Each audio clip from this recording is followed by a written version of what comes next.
i7 ગુજરાતનો અવાજ। નમસ્કાર દર્શક મિત્રો, i7 ન્યૂઝ ગુજરાતીની સાથે હું છું આપની સાથે પાયલ બામભણિયા। તો જોઈએ આજના મહત્વના સમાચાર।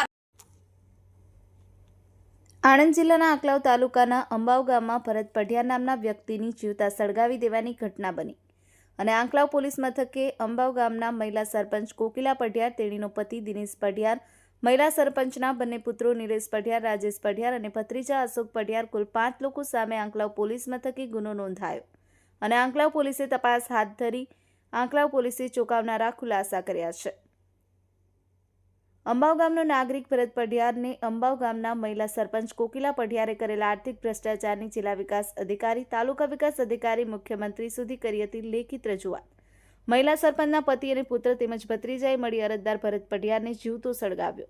ગંભીર રીતે દાઝી ગયેલ ભરત પઢિયારને સયાજી હોસ્પિટલ ખસેડાયો, હાલ તેની હાલત ગંભીર। ભોગ બનનાર ભરત પઢિયારે મહિલા સરપંચના વહીવટ પર તાજેતરમાં લગાવ્યા હતા ગંભીર ભ્રષ્ટાચારના આક્ષેપ। સમગ્ર ઘટનાક્રમમાં આંકલાવ પોલીસે મહિલા સરપંચ કોકિલા પઢિયાર, સરપંચના પતિ દિનેશ પઢિયાર, સરપંચના 2 પુત્રો અને સરપંચનો ભત્રીજો સહિત 5 શખ્સો સામે આંકલાવ પોલીસ મથકે નોંધાયો ગુનો।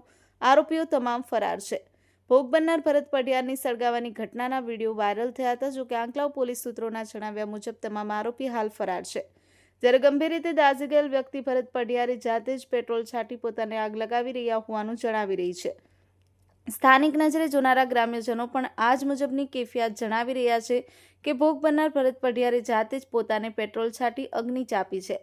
જોકે વધુ સત્ય તો સંપૂર્ણ પોલીસ તપાસમાં બહાર આવશે। હાલ આંકલાવ પોલીસ તેમને મળેલ વિડીયો આધારે જણાવી રહી છે કે ભોગ બનનાર ભરત પઢિયારે જાતે જ સળગવાનો પ્રયાસ કર્યો છે।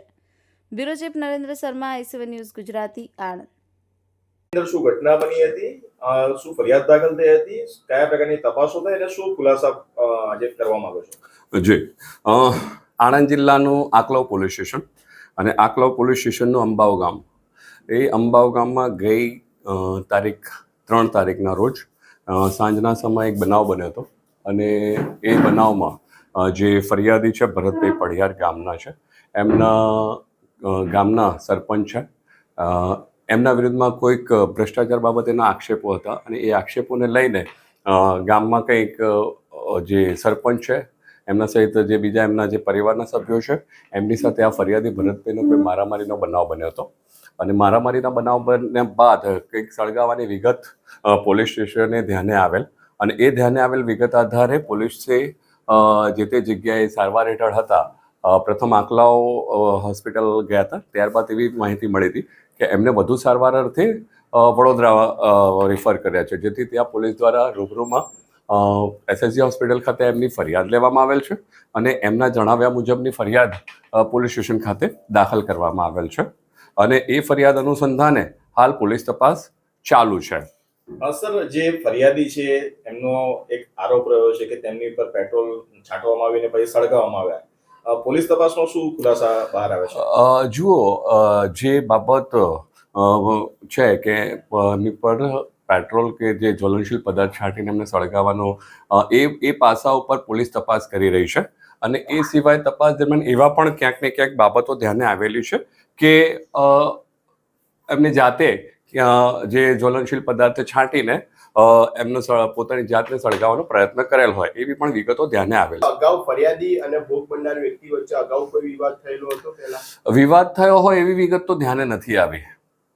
સર, કેટલા લોકો સામે ગુનો નોંધ્યો? 5 લોકો વિરુદ્ધમાં ગુનો નોંધવામાં આવેલ। મહિલા સરપંચ સહિત કેટલા? મહિલા સરપંચ સહિત ટોટલ 5। હવે કે ગઈકાલે જે ફરિયાદીનું નિવેદન સામે આવ્યું છે હોસ્પિટલમાંથી, હજુ પણ તે પોતાની વાત પર અડગ છે કે તેમની ઉપર ગેલનથી પેટ્રોલ છાંટવામાં આવે છે અને સળગાવી દેવામાં આવે છે।